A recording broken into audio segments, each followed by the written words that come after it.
Suppose there was a group who set out for a fishing trip. The group was led by a guide who they trusted would lead them to fish. Plenty of fish here. He led them to water, but the group became full of excuses for why they couldn't fish. Some people came on the trip dressed the part and full of great fishing stories, but never seemed to do anything. Some claimed they did not have the heart for fishing. I can't fish. Cooking a worm? It's just too cruel. But you know it's a rubber worm, right? Some said the work should be left to those whom were more skilled in the art of fishing. Carl, he's really good at casting. Shouldn't he be doing all the fishing? No, you can do it. It's really simple. Look, some claim that fishing was not their gift. Hey, fishing's really not my thing. In fact, it scored a 0 on my spiritual gifts test, so... No, we could still really use your Before the guide could finish, Carl interrupted him. I think I got one. Hey, great. You mind helping out with some of the others? No, it's okay. Carl was more impressed with catching fish on his own than he was in helping people out, like Greg here. I got a small problem here. My line's a little tangled up. Oh, my goodness. How in the world did that... Some of the people fishing said they just didn't have time to fish. Matt, where are you going? Oh, yeah. I have an appointment thing that's going around. It's okay. I got a stick. It's doing great. It's great. Whoa. Oops. And some people, well, they just had problems. Hey, my hook's caught on something. What's it caught on? If everyone did their part, imagine the fish that could be caught.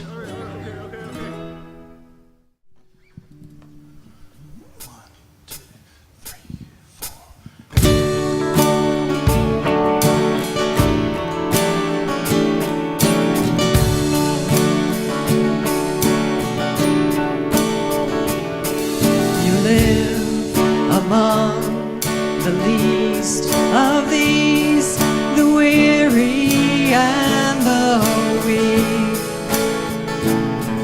and it would be a tragedy for me to turn away.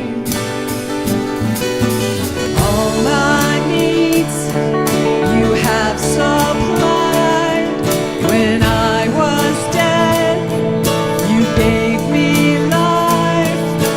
How could I not give it away so freely?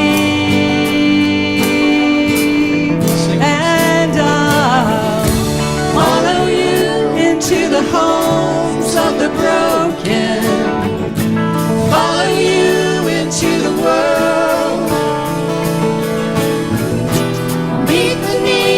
From the poor and the needy, God, follow you into the world. Use my hands, use my feet to make your kingdom come to the corners of the earth until your work is done. 'Cause faith without works is dead, and on the cross your blood was shed. So how could we not give it away so freely?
the needs, oh, the poor and the needy, God, follow you into the world.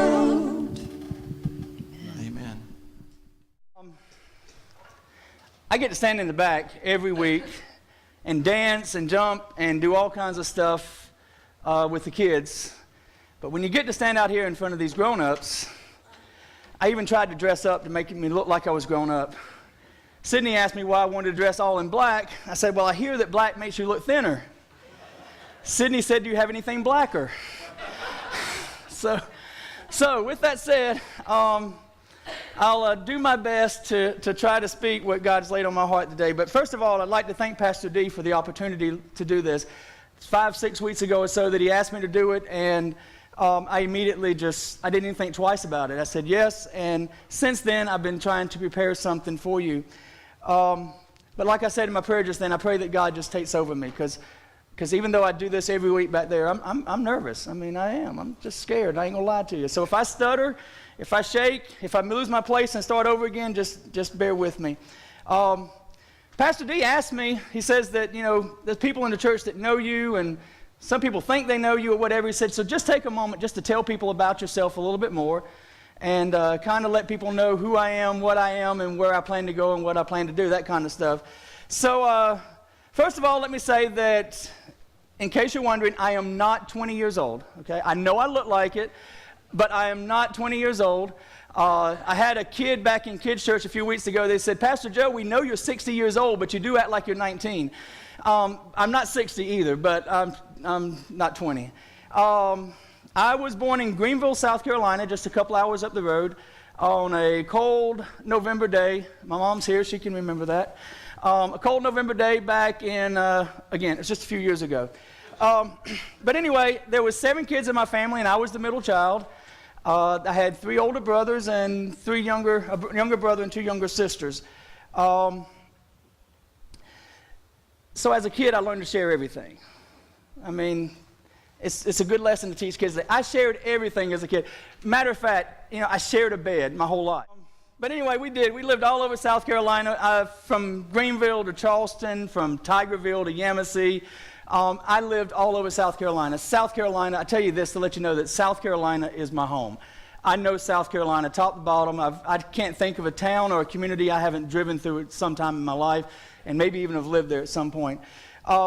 Going back to my family, again, I have 6 siblings. My oldest brother, Bobby, passed away when he was 22 years old. He died from drowning. I have another brother named David and another brother named Charles. Then I have a younger brother named Carl, and then I have a sister named Sabrina, and then my baby sister, Melissa, who's here with us today as well. And she also brought her husband and 2 grandkids, 2 of her 3 grandkids with her. As you guys meet my mom today, shake her hand, say a prayer for her, because she had to grow up with this. I'm the kind of guy that my mom would say, Joe, go to your room until you learn how to act. And a few minutes later, you'd hear me in there going, to be or not to be. Mom, I know how to act. But anyways, it wasn't, she needs prayer, guys.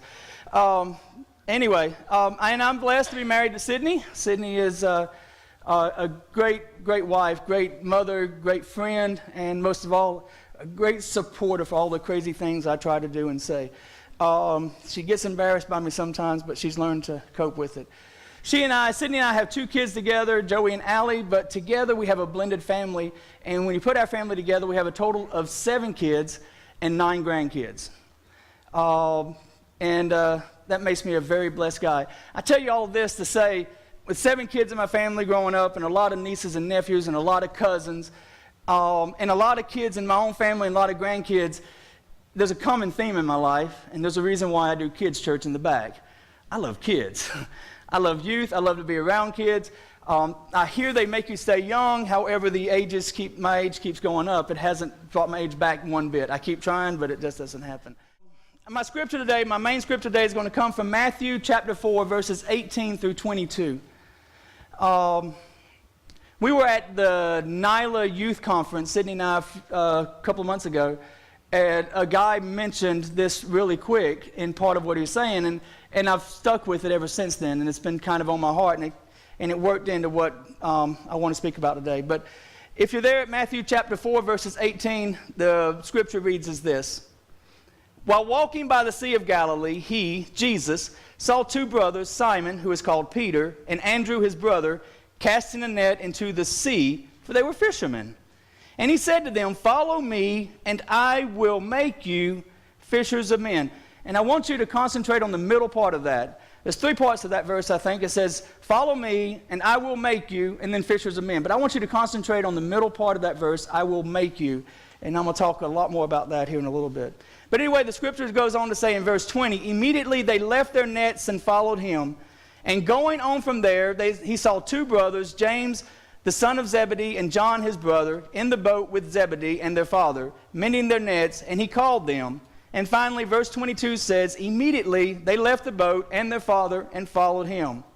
Now, there is one more verse that I want to read, and it's where Jesus calls one more disciple, and it's in Matthew chapter 9, verse 9. It says, as Jesus passed on from there, he saw a man called Matthew sitting in the tax booth, and he said to him, follow me, and he rose and followed him. Again, my main focus verse is verse 19, the I will make you part. And there's a lot of emphasis on that make you part. And even though that's my emphasis, I want to just kind of go over all the others. Scriptures I read here is where Jesus started calling his disciples. Called 6 of his disciples in the verses I read. By the time Jesus was done calling all his disciples and even Paul, just think about this group of guys he had put together. It was really kind of a ragtag kind of group of guys, okay? If I count right, he had 5 fishermen, 1 farmer, 1 tax collector, 2 nationalists, 1 zealot, 1 pessimist, 1 latecomer, and 1 Pharisee. Sounds like the perfect church, right? You're going to start off a church. This sounds like the people we need to start off a church with. But he told all these people, he says, come and follow me, and I will make you. I'll change you.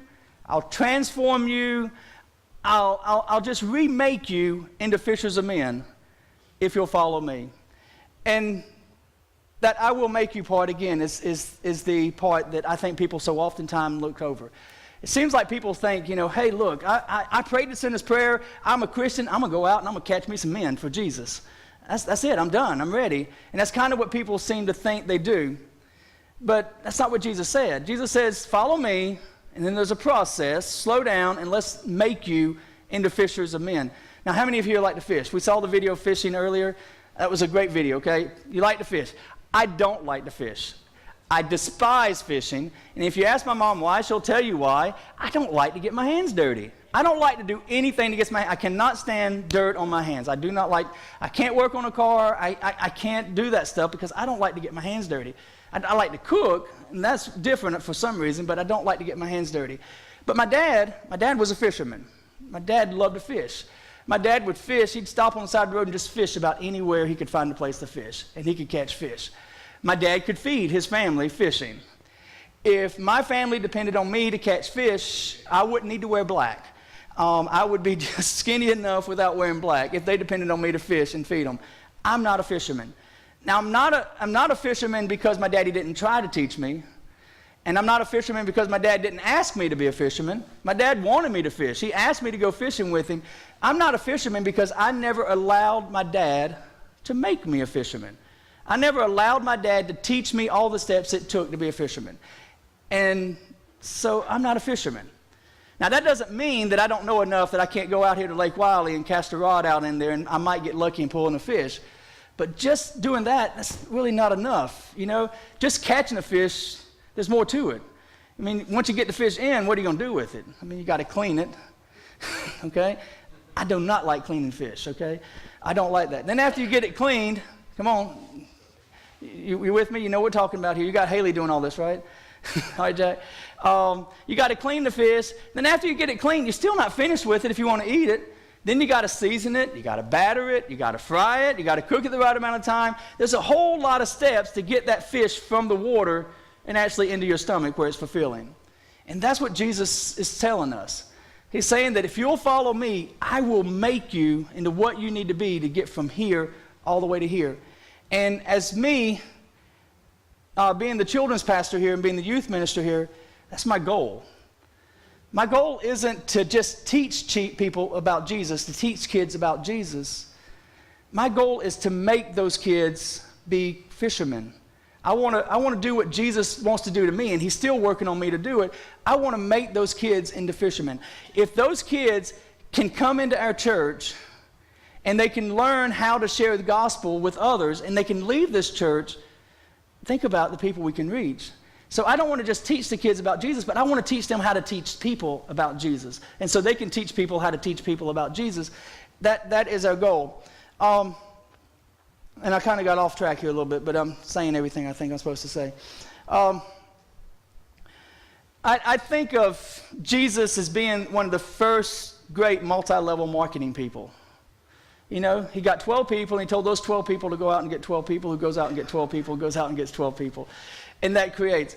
And that's kind of what, you know, churches is. To be honest with you, I'd rather have a group of 10 or 15 young people that know Christ, that's made Christ a part of their life, that know how to relate Christ to other people and share Christ with other people. I'd rather have those 10 or 15 young people in our church than to have 100 young people in our church that's just here to sing and play and have fun.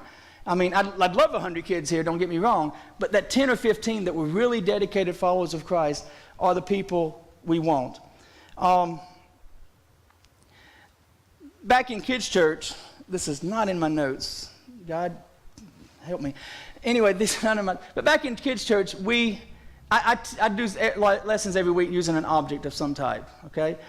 Every week, hint, hint, every week I have an object lesson that I do. There is something that I give people that they can take and hopefully share and build on what I'm talking about.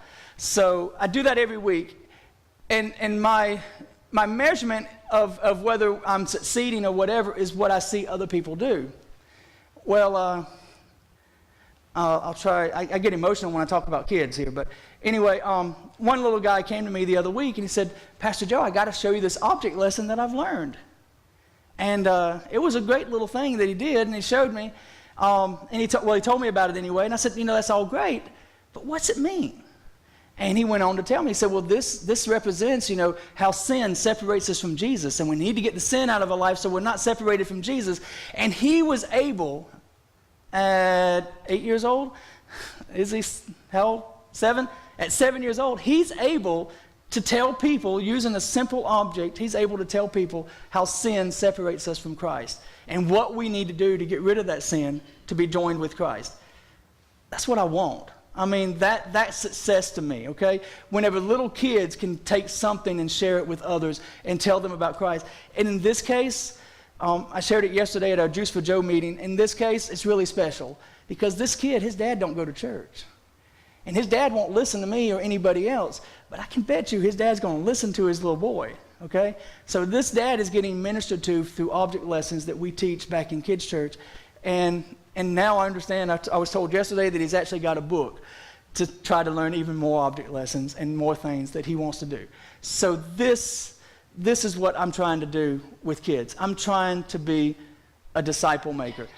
That's what Jesus did. He took the disciples and he turned them into disciple makers to make other disciples. And that's what I'm trying to do. That is my goal. That is our mission. That is my mission. And actually, it follows with our church mission statement. Everybody here knows our church mission statement, right? Our church mission statement, I even got it typed down so I wouldn't forget it. Connect people to Jesus and help them to become dedicated followers of Christ. Our mission statement at our church is very short and very simple. It's just to connect people with Jesus and to help them to become dedicated followers of Christ. Now, I take it and I make it a little more personal. I don't want to just connect people. I want to connect youth to Jesus. And I don't want them just to become dedicated followers of Christ. I want them to become dedicated followers of Christ who can tell others how to connect to Jesus and to become dedicated followers of Christ. That is our church mission statement. That is my mission statement as I'm back here talking to youth. And I think the scriptures I read and the things that Jesus has told us in the Bible makes it clear that that's what we all should want to be, is those kind of disciple makers, the people that lead others to Christ. But I also see in the scriptures that I read that when Jesus called these people, they were willing to make a sacrifice and they were willing to serve.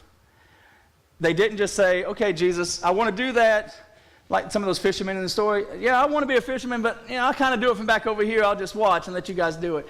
They were willing to sacrifice and to serve. And so the next part of what I want to talk about today is about serving. Jesus wants us to be disciple makers, and one way we can do that is through serving. Serving is a wonderful thing.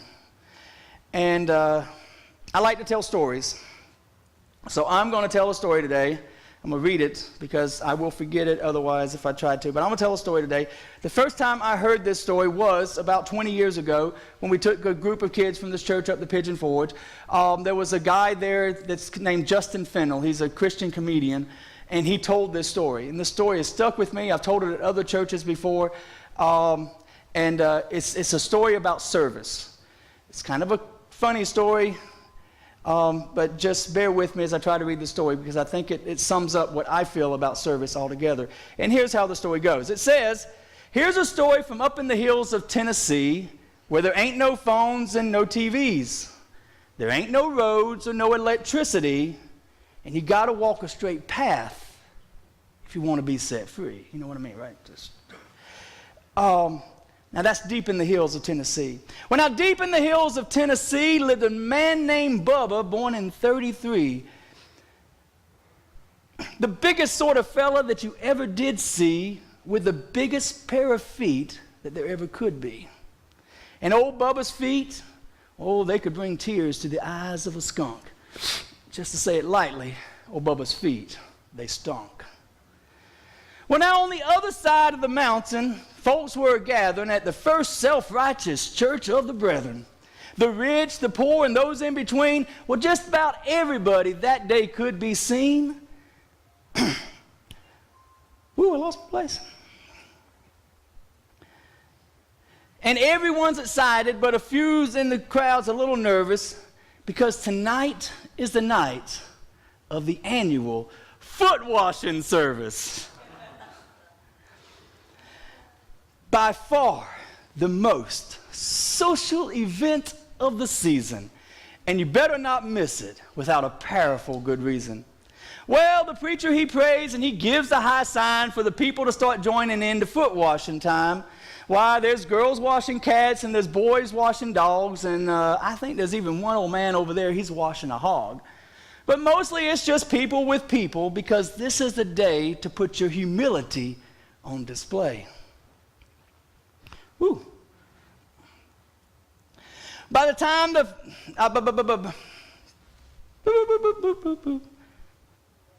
well, everybody's with somebody except for one in the crowd, and that's Miss Penelope Longstreet, who's quite proper and proud.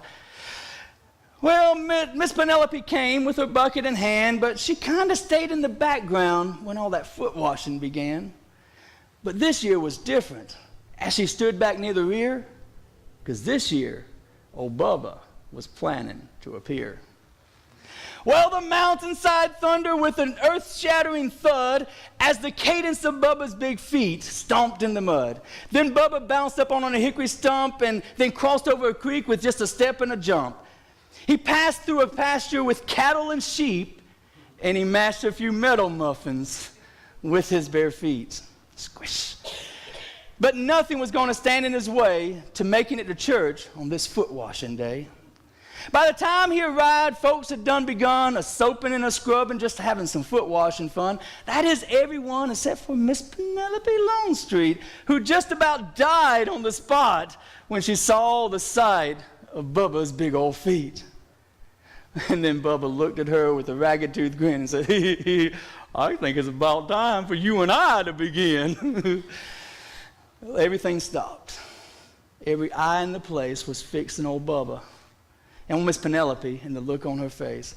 Oh, she bolted, she hemmed, she twisted and bucked, and she gave a society snoot and ran out the door in disgust. Well, everyone looked at old Bubba as he just stood there trying to fight back the tears with his big old smile.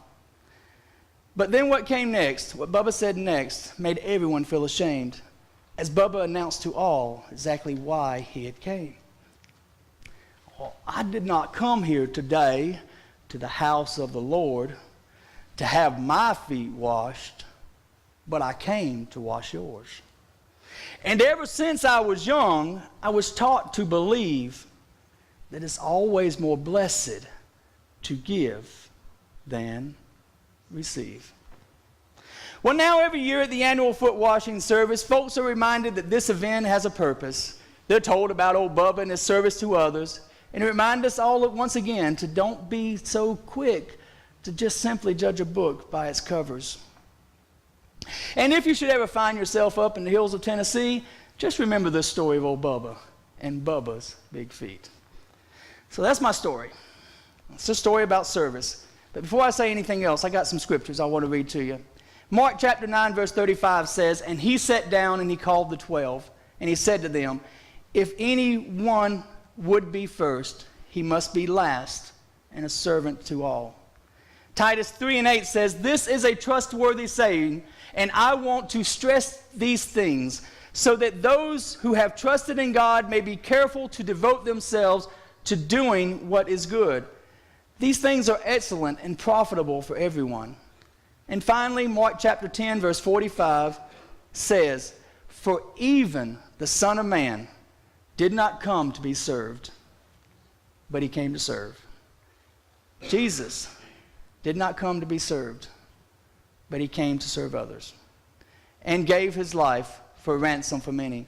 You see, these verses charges each of us to serve. The story tells about a simple guy that the greatest thing he could do is to serve others. He didn't need people serving him, he served others. And that's me, guys. I think in the time I've been here, I don't think anybody, I'm running over, am I, Jimmy? I see Jimmy looking at his watch, okay. In the time I've been here, if anything you've learned about me, is one thing: I like to serve people. I like to help people. I like to do stuff for people. I especially like to do stuff for kids. That's just who I am. That's what I am, okay? And I don't often ask for people to help me with a lot of stuff, but part of what I'm here today for is to do just that. Jesus was God in man form. He was here on earth. He came here to serve others. And in order to do that, in order to serve others the way he needed to serve others, Jesus needed 12 people to help him to get it started, to get it going. Now, guys, I'm not Jesus. I'm not anywhere close to Jesus. Well, I am close to Jesus in my heart, but, it's being the man. But anyways, and if Jesus needed 12 people, can y'all think how many people little old Joe needs? Joe needs hundreds. I mean, if I'm going to do the same work Jesus did, I can't do it with just 12 people. I need everybody to step in. And the Bible has said that everybody has a call to serve. Everybody has been called by God to serve in some way or another. Everybody has that call on their lives. And remember, the very first part that I read about is that we're all also called to be disciple makers, to make disciples. So I'm not telling you, I'm not asking you, I'm just saying, hey, Jesus has told you you need to serve and help me out in kids' church, okay? Now, let me step back up, okay? So, that's not me saying that. This is God. But I'm going to get down to the final part, and I am going to be about closed up. I'm not too far behind. But with all that in mind, I want to share a couple more verses, and I promise I'll wrap this up. The first verse is from Joshua chapter 4, verses 21 through 24, and these verses says this: "He said to the sons of Israel, when your children ask their fathers in time to come, saying, 'What are these stones?' then you shall inform your children, saying, 'Israel crossed the Jordan on dry ground. For the Lord your God dried up the waters of the Jordan before you had crossed, just as the Lord your God had done with the Red Sea. He dried up before us until we had crossed, that all the peoples of the earth may know that the hand of the Lord is mighty, so that you may fear the Lord your God forever.'" Now, this scripture is an account of the Israelites crossing the Jordan River. And as they crossed the Jordan River, God told them, he says, "I want you to all pick up a stone. And I want you to get one stone from each of the 12 tribes of Israel. And as you cross the Jordan River, I want you to lay those 12 stones at the point where you crossed.